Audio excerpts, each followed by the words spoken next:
नमस्कार, मैं अंजलि मिश्रा। स्वागत है आप सभी का दो न्यूज में। आपको बता दें कि प्रधानमंत्री नरेंद्र मोदी चुनाव के उस माहौल में लगातार अलग अलग राज्यों में जा रही हैं, लगातार जो है भाषण दे रही है, जनसभाएं कर रही हैं, लोगों से संपर्क साध रही हैं। और इसी बीच जब पश्चिम बंगाल में उन्होंने जनसभा को संबोधित किया तो इस दौरान इन्होंने तृणमूल कांग्रेस की सरकार, ममता सरकार पर जमकर निशाना साधा और उन्होंने काफी कुछ जो है कहा। इस दौरान वो कहते नजर आए कि टीएमसी ने रोहिंग्यास को पश्चिम बंगाल की डेमोग्राफी को बदलने का जो है निर्देश दे दिया है। उन्होंने कहा कि घुसपैठियों को बंगाल लीज पर दे चुकी है तृणमूल कांग्रेस और इसीलिए सीएए का विरोध जो है वो करती है। और क्या कुछ कह रहे थे प्रधानमंत्री नरेंद्र मोदी, आइए विस्तार से जान लेते हैं।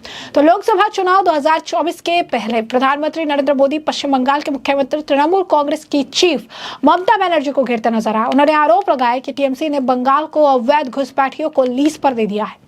वो कानूनी शरणार्थियों का विरोध करती है और नहीं चाहती है कि देश में वैध लोग बसे। ऐसे में टीएमसी सीए का भी विरोध करती है और अवैध घुसपैठियों को बसाती है। पश्चिम बंगाल के बालूरघाट में भी चुनावी जनसभा को उन्होंने संबोधित किया और कहते नजर आए कि अब पहली रामनवमी है जब अयोध्या में भव्य मंदिर में रामलला विराजमान हो चुके हैं। मुझे पता है कि टीएमसी ने हमेशा की तरह यहाँ रामनवमी उत्सव रोकने की पूरी कोशिश की। सारे षड्यंत्र रचे पर जीत सत्य की ही होती है। ऐसे में कोर्ट से अनुमति मिल गई है और कल पूरी श्रद्धा और भक्ति के साथ रामनवमी की शोभा यात्राएं निकलेगी। मैं बंगाल के मेरे सभी भाई बहनों को इस अवसर पर बधाई देता हूं। प्रधानमंत्री ने स्पीच के दौरान आरोप लगाया कि मनरेगा का पैसा टीएमसी ने रोका है, जबकि बीजेपी ने बंगाल के विकास के लिए हर संभव प्रयास किया है। आप सभी के सपने को पूरा करना ही नरेंद्र मोदी का संकल्प है और आपके सपनों को पूरा करना ही नरेंद्र मोदी का काम है। जल्द ही टीएमसी दुकान बंद होने वाली है। टीएमसी ने बंगाल के विकास को रोका है। यहाँ के आदिवासी समाज के त्याग और बलिदान का देश पर बड़ा कर्ज है। आज भाजपा यहाँ आदिवासियों और दलितों के सम्मान के लिए लड़ रही है। नरेंद्र मोदी ने आगे दावा किया कि बीजेपी ने ही देश को पहली आदिवासी महिला राष्ट्रपति दी है। टीएमसी जैसी पार्टी दलित और आदिवासी महिलाओं को बंधक बनाकर रखना चाहती है। यह चुनाव इन्हें बताएगा कि दलित और वंचित और आदिवासी टीएमसी के गुलाम नहीं है और ना रहेंगे। आदिवासी महिलाओं को घुटनों पर बैठाने वाली टीएमसी जल्द ही घुटनों पर आ जाएगी। टीएमसी को लगता है कि दलित, आदिवासी और गरीब मर्जी से चलने के लिए आजाद नहीं है, पर यह चुनाव इन्हें बताएगा कि बाबा साहब भीमराव अंबेडकर के लोकतंत्र में दलित, वंचित और आदिवासी टीएमसी के गुलाम बिल्कुल भी नहीं है। और इस दौरान प्रधानमंत्री नरेंद्र मोदी और क्या कुछ कहते नजर आए, एक बार जरा आप खुद भी सुनिए।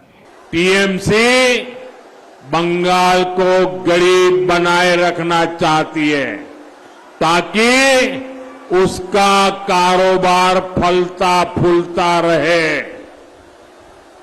साथियों, टीएमसी के बंगाल में किस चीज की परमिशन मिलेगी, किसकी परमिशन नहीं मिलेगी, ये कानून तय नहीं करता। ये टीएमसी के तोलाबाज और गुंडे तय करते हैं।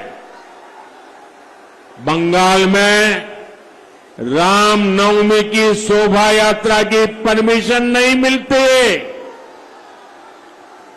उसके लिए श्रद्धालुओं को कोर्ट जाना पड़ता है, लेकिन रामनवमी और दुर्गा पूजा की शोभा यात्राओं पर पत्थर फेंकने वालों को टीएमसी सरकार ने पूरी परमिशन दे रखी है।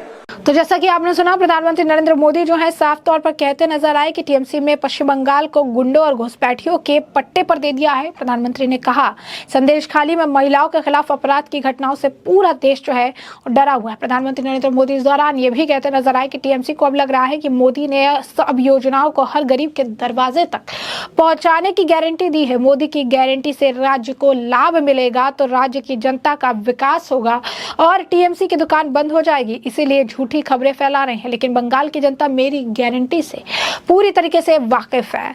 उन्होंने आगे ये भी कहा कि इस बार जिस तरीके से जन सैलाब दिख रहा है, जिस तरीके से आम जनता मेरे साथ है, मेरी जीत जो है इस बार जीत विकास की ही होगी। आज पूरा राज्य कह रहा है कि 4 जून को 400 पार फिर एक बार मोदी सरकार। बंगाल की टीएमसी सरकार तोलाबाजों, अपराधियों और भ्रष्टाचारियों का अड्डा बन गई है। बीजेपी कार्यकर्ता की यहां आए दिन हत्याएं होती हैं। बालूरघाट में कुछ वर्ष पहले हमारे बूथ सभापति की हत्या की गई। संदेश खाली में महिलाओं पर जो जुल्म हुए, शोषण की जो घटनाएं सामने आई, उनसे पूरा देश दहल गया है। देश ने ये भी देखा कि टीएमसी सरकार किस तरह संदेश खाली के अपराधी को आखिर तक बचाने में लगी रही। साथियों, टीएमसी बंगाल में भ्रष्टाचार का भी खुला खेल खेल रही है। सरकारी ठेके टीएमसी के गुंडों का बिजनेस बन गए हैं। यहां तक कि प्राइमरी शिक्षकों की भर्ती तक में घोटाले हो रहे हैं। सरकार में मंत्रियों के ठिकानों पर रेड होती है तो करोड़ों रुपया कैश बरामद होता है। एजेंसियां जब भ्रष्टाचारियों पर कार्रवाई के लिए जाती हैं तो उन पर हमले करवाए जाते हैं। भाइयों और बहनों, टीएमसी ने एक तरह से बंगाल को अवैध घुसपैठियों और अपराधियों को लीज पर दे दिया है। इसलिए बंगाल सरकार घुसपैठियों को संरक्षण देती है और कानूनी शरणार्थियों को नागरिकता देने वाले सीएए कानून का विरोध करती है। आपको इनकी अफवाहों में नहीं आना है। ये अपने भ्रष्टाचार और अपराधों को छिपाने के लिए झूठ का सहारा ले रहे हैं। टीएमसी को इनके पापों की सजा कमल का बटन दबाकर देनी है। टीएमसी दलित आदिवासियों को बंधक बनाकर रखना चाहती है, लेकिन ऐसा बिल्कुल भी नहीं होगा। उन्होंने कहा है कि किस तरीके की स्थिति उत्पन्न हुई है और उन्होंने कहा है कि पिछली रामनवमी में क्या देखने के लिए मिला, लेकिन इस बार ऐसा नहीं होगा। इस बार की रामनवमी जो है पूरे हर्षोल्लास के साथ मनाई जाएगी।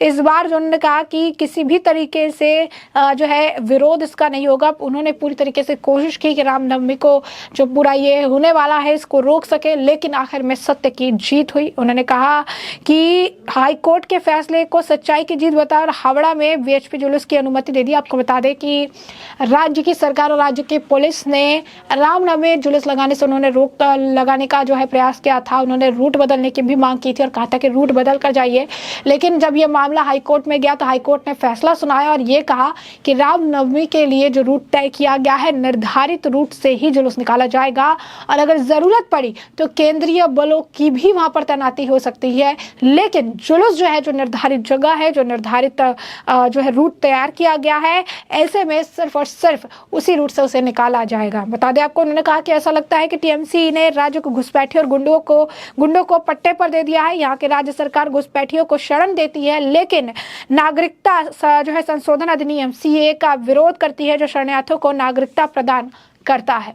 तो ऐसे में हमने आपको जो पूरा मामला है ये बड़े विस्तार से बताया कि पूरा मामला क्या है, क्या कुछ प्रधानमंत्री नरेंद्र मोदी बोलते नजर आए और उन्होंने किस तरीके से तृणमूल कांग्रेस की सरकार, ममता सरकार पर जमकर निशाना साधा है। और अब इस पूरे मामले पर आपकी भी जो राय हो कमेंट सेक्शन में कमेंट करके जरूर से जरूर साझा करिएगा।